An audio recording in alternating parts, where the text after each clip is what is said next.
اور تمہارے کاروبار میں برکت دے۔ آمین ثم آمین۔ آمین ثم آمین۔ اللہ کرے اس کپڑے میں ہماری مہرون کا سہاگ مہکے۔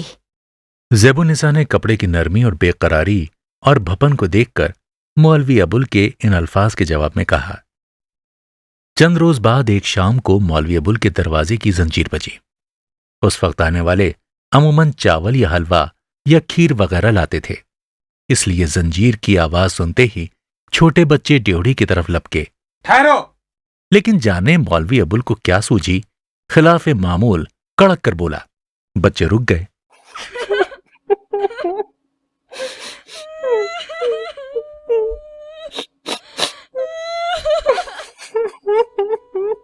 سب کے چہرے لٹک گئے۔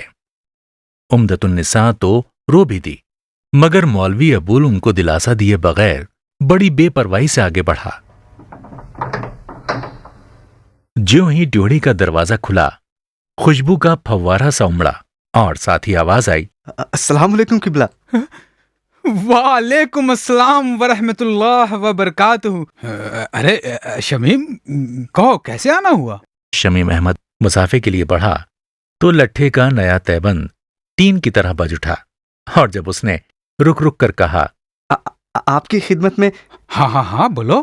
ایک درخواست لے کے آیا ہوں قبلہ، بولو بیٹا۔ اسی لیے آپ کو بے وقت زحمت دی۔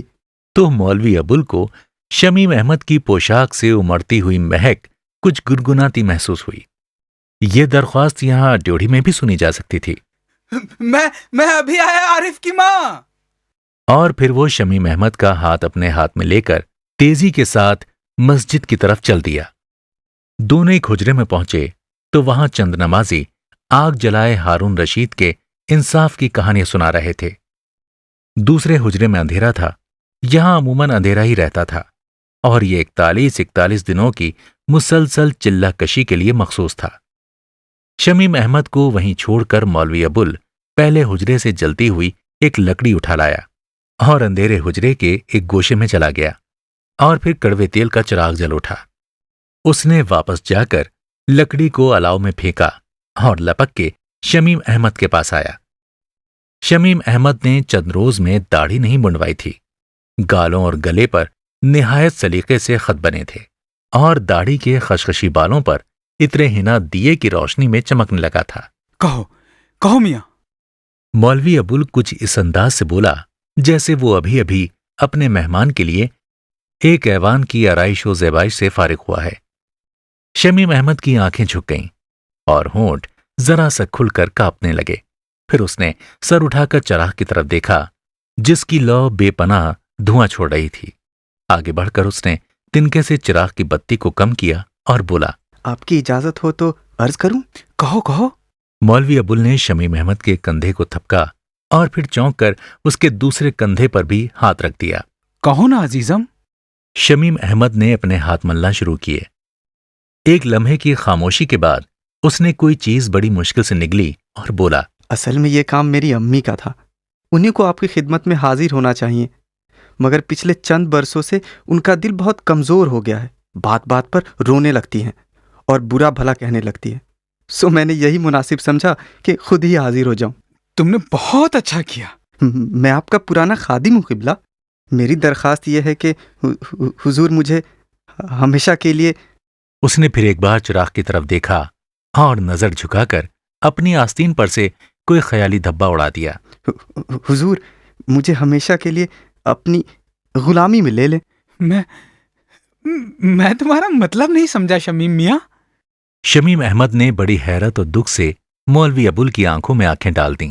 آخر یہ کیسے ممکن ہے کہ جس شخص نے قرآن مجید کے کئی دشوار مقامات اور فقہ کے بے شمار مشکل مسائل کو آن کی آن میں صاف اور سلیس انداز میں سمجھا دیا، وہ غلامی کا مطلب نہیں سمجھتا؟ دبی دبی آواز میں جیسے اس نے نزا کی آخری ہچکی لی۔ جی میرا مطلب ہے کہ حضور مجھے اپنی غلامی میں قبول فرما لیں۔ اور جیسے اس وضاحت سے مولوی ابول کی تسلی ہوئی، اس نے مزید تشریح طلب کرنے کی ضرورت نہ سمجھی۔ شمیم احمد کچھ دیر نظریں جھکائے کھڑا اور ہاتھ ملتا رہا۔ جب مولوی ابول ایک لفظ تک نہ بولا تو اس نے اپنی نظروں کو جیسے دونوں ہاتھوں سے بسد مشکل اٹھا کر بے انتہا جھجک سے اوپر دیکھا۔ مولوی ابول کی داڑھی پر آنسوؤں کے قطرے رک گئے تھے۔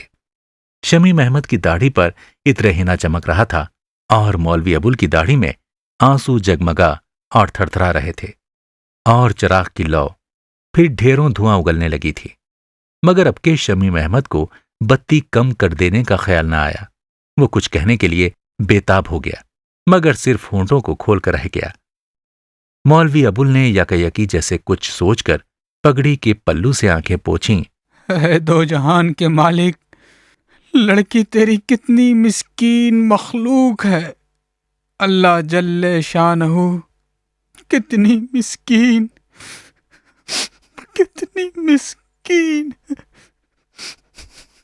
اس کی آنکھوں سے بہت سے آنسو ایک ساتھ نکلے اور داڑھی کے بالوں نے انہیں پرو لیا۔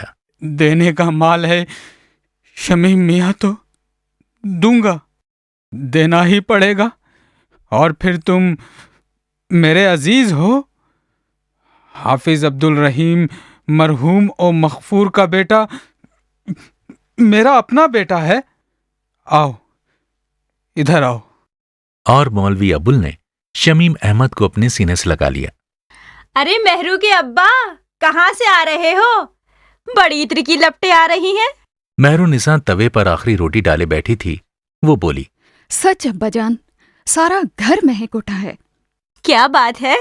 مولوی ابول نے بڑی آسودہ خاطری سے بچوں کی قطار کی طرف دیکھا۔ وہ خالی ہاتھ گھر میں آیا تھا، اس لیے سب کے منہ لٹکنے لگے تھے۔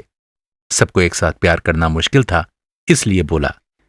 آج میرے سب بچوں کو روٹی کے ساتھ ساتھ گڑ کا ایک ایک ٹکڑا بھی ملے گا۔ ہاں۔ لٹکے ہوئے چہرے سنبھل اور سنور گئے اور مہرالنساء کی نظریں توے پر گڑ گئیں۔ عارف کی ماں، ہاں ایک بات سنو۔ کیا؟ مجھے تو یقین نہیں آتا، پہلے میرے سر پہ ہاتھ رکھ کر کہو۔ ارے اللہ تعالیٰ کی قسم کھا کر کہہ رہا ہوں، اب تو کہتی ہے کہ تیرے سر کی قسم کھاؤں؟ نعوذ باللہ، نعوذ باللہ، لا حول ولا قوت۔ تو اللہ کی ذات سے بڑی ہے کیا؟ کاش عورت کی عقل یہاں کہیں کھوپڑی کے آس پاس ہوتی۔ جاؤ، میں نہیں بات کرتی تم سے۔ ہاں۔ اور اس نے مسکرا کر زیب النساء کے تالو پر ایک چپت جڑ دی۔ زیب النساء بچوں کی طرح رونے لگے۔ وہ ان آنسوؤں کا مطلب سمجھتا تھا، وہ بھی تو ابھی کچھ دیر پہلے ایسے ہی آنسو گرا چکا تھا۔ ایک لمحے کے بعد وہ آگے بڑھا اور زیب النساء کے بھیگے بھیگے گالوں پر اپنی بھیگی بھیگی داڑھی رکھ دی۔ دعائیں یوں قبول ہوتی ہے عارف کی ماں۔ مولوی ابول برسوں کی عبادت و ریاضت کا جلال چہرے پر لا کر بولا۔ الحمدللہ، الحمدللہ، یوں سنتا ہے سننے والا، یوں دیتا ہے چھپڑ پھاڑ کر۔ ارے سنتی ہو زیبن؟ آج مولوی ابول نے سہاگ رات کے بعد شاید پہلی بار زیب النساء کو عارف کی ماں کے بجائے زیبن کہہ کر پکارا تھا۔ زیب النساء آنکھیں پوچھتی ہوئی بولی۔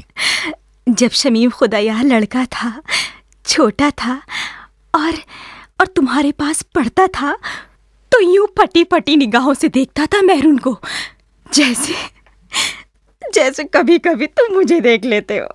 اللہ قسم۔